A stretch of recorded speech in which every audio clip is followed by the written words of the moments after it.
بسم الله الرحمن الرحیم. نن زموږ د طریقة العصریه الدرس العاشر شروع شو.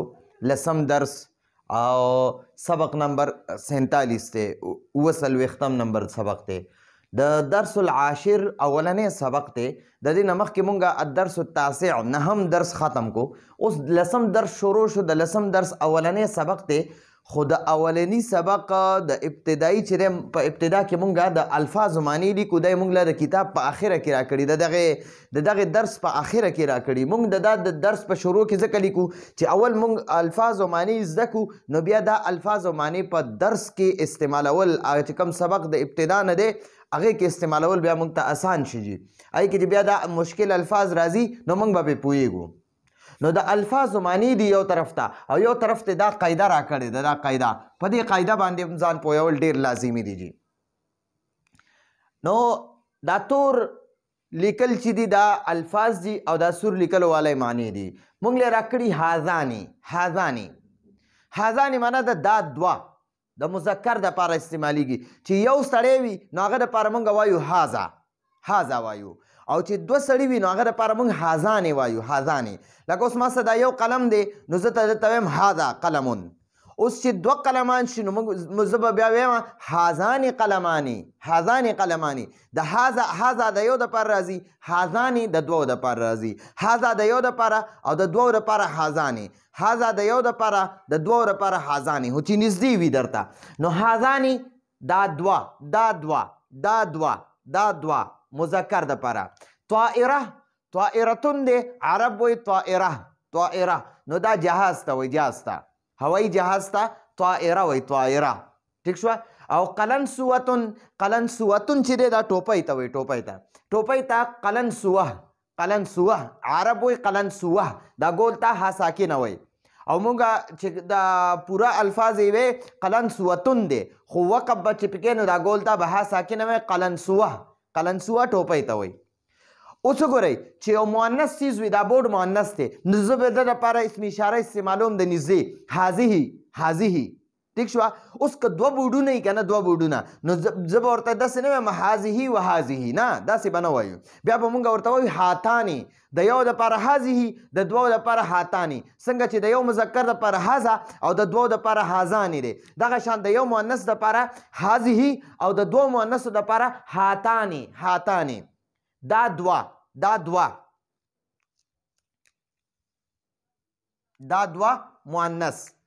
دوه مؤنث. نو د مذکر دپاره هازانې راځي، د دوو مذکرو دپاره هازانې راځي، د دوو مؤنثو دپاره هاتانې راځي. دا خبره لږ ضروري یاد کړئ، ځکه چې دا په سبق کې هلته استعمالیږي. جناحون چې دی، جناحون دا وزرې ته وایي، وزرې ته، دا د مارغانو وزره وغیره.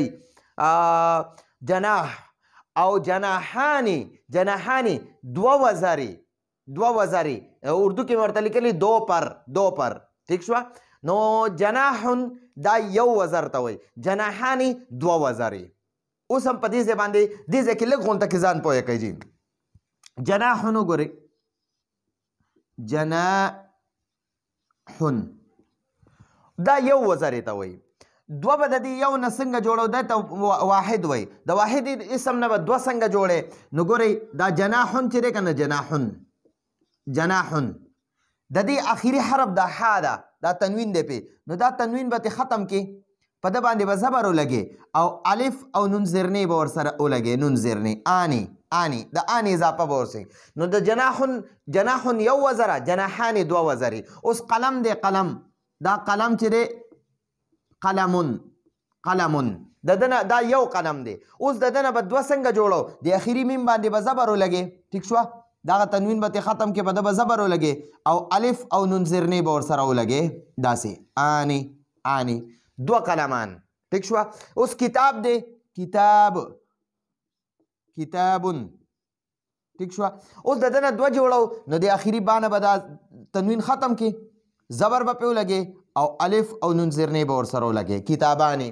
نو کتاب یو کتاب، کتابانې دوه کتابونه. قلم یو قلم، قلمانې دوه قلمان، قلمونه. او جناح یو وزر، جناحانې دوه وزرې. نو دلته وایي جناحانې دوه وزرې. ټیک شوه جي. زهره چې دی که نه زهرتون دا ګل ته وایي ګل هر قسم ګل ته ټیک شوه زهرتون ورته وایي نو عرب وایي زهره ګل او دا لام لخالدین دلته کې اوس وګورئ جی دا لام چې دی که نه د دې لام جاره معنی ده دې ته لام جاره وایي دا د اسم نه مخکې لګي دا خالدون چې دی که نه دا اصل کې خالدون د ده نه مخکې دا لام جاره ولګېدو نو دې دال له زیرونه ورکړه نو دا شو لخالدین د دې لام معنی ده د پاره یا د خالد کا یا خالد کې یا خالد کی یا به داسې وي اردو کې وایي یا خدای خالد کا یا خالد کے لیے یا به موږ وایو د خالد صرف د خالد یا د دې داسې معنی هم کولی شي د خالد د پاره ټیک شو جی نو لخالدین د خالد ټیک شو دا ما دواړه معنی کړي دي د دې یو معنی راځي د خالد لخالدین د خالد او یا دا معنی هم کولی شي د خالد د پاره لخالدین د خالد د پاره لمحمودین د محمود د پاره یا داسې ویلی شو لمحمودین د محمود لبکرین د بکر لشعیبین د شعیب لحامدین د حامد لمحمودین د محمود ټیک شوه نو او لی معنی ده د لام جاره معنی ده د پاره یا دواړه معنی کولی شي او چې یا متکلم ضمیر ورسره ولګي لی زما داسې ویلی شي لی زما او داسې ویلی شي زما د پاره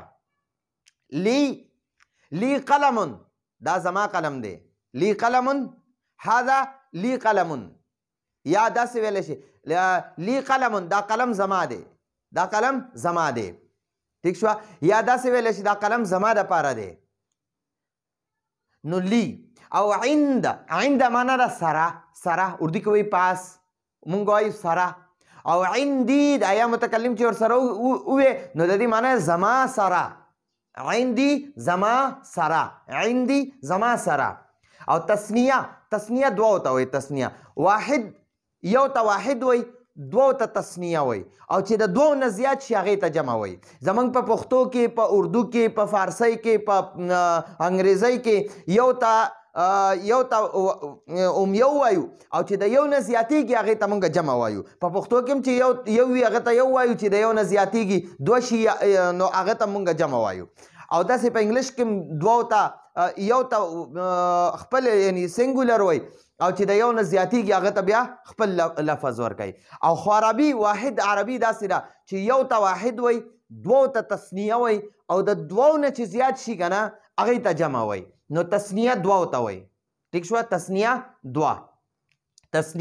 دوه او لوح تختۍ ته وایي تختۍ ته هر قسم تختۍ ته لوح وایي لوح عرب وایي لوح تختۍ ته وایي تختۍ پخوا به زموږ په سکولونو کې تختۍ وي نو موږ له به استاد راکړي لیکل به راله راکړي موږ به هغه صحیح کې قلم ښکته کوو او په هغه تختۍ به هم لیکل کوئ نو هغې ته لوح وایي لوح ټیک شوه هر قسم تختۍ ته هغې ته لوح وایي نو هازانې دا دوه مذکر طائره جهاز قلنسوه ټوپۍ هاتانې دا دوه مؤنث جناحانې دوه وزرې زهره ګل لخالدین د خالد یا د خالد د پاره لی زما یا زما د پاره عندي ما سره تسنیه دوه لوح تختۍ اوس راځئ د خوا قاعده یې راله راکړې په قاعده کې لیکلي هازانې هذا واحد ته وایي یو مذکر دپاره هذا استعمالیږي هذا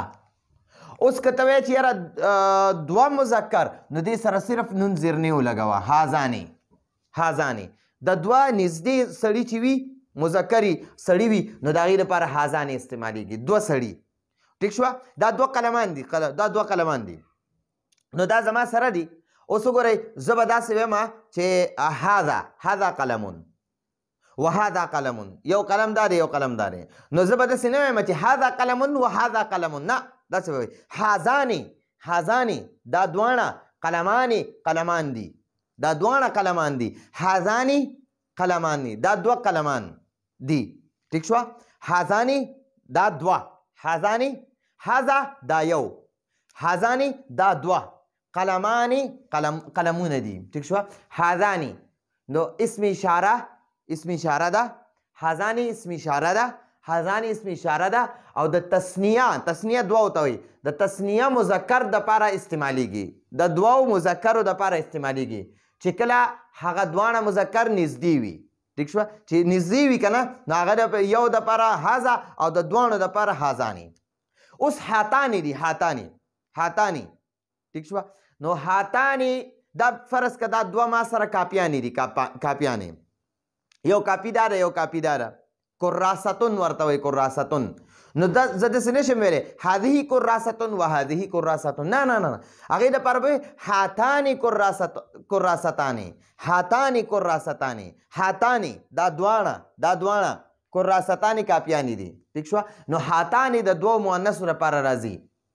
اسم دا هاتانی اسم اشاره ده، هاتانی اسم اشاره ده د تسنیه دوه ته وایي، د تسنیه مؤنث دپاره استعمالیږي خو چې کله نږدې وي.